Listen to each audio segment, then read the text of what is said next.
د ثوابه اکشن کمیټه احتجاج د ثوابه په امن چوک کې روان دی.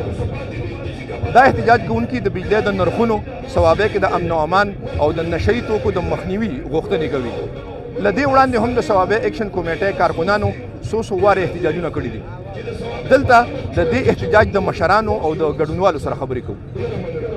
یا بزان جوړه یا بکان جوړه. دلته دوه خبرې، یو خدا دی چې د امنیت په حواله باندې ثوابه ډېره پښتنه روایتي ضلع ده، بلکل د ژوند راوتې ده. په تېر 4-5 کاله کې دلته تقریبا 4 زره زلمي په خپل منځي دشمنو کې مړه شو، هېڅوک نه راپاسي.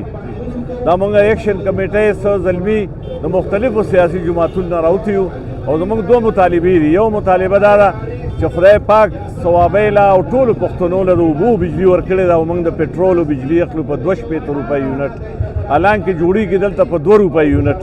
نو د دې ته موږ نور نه یو تیار او هغې نه علاوه دلته لوډ شیډنګ دی ډېر زیات، ډېر ناروا لوډ شیډنګ کېږي، اوور بلنګ کېږي. د بجلی په حواله د خلکو نه ډېرې زیاتې غټې پیسې اخلي او هېڅوک د تپوس نشته.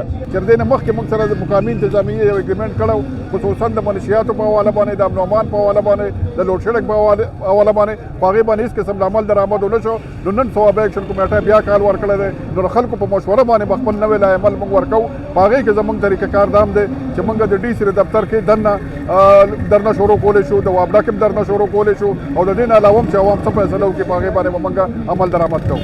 نو زه دې له راغلی یم چې دا د ثوابه د عوامو خبره ده، د ثوابه د امن دپاره راغلی یم. دا ټول خلک د امن دپاره راجمع شوي دي چې په ثوابه کې امن راشي، منشیات ختم شي او دا ثوابه چې کوم دی د امن یو ګهواره شي.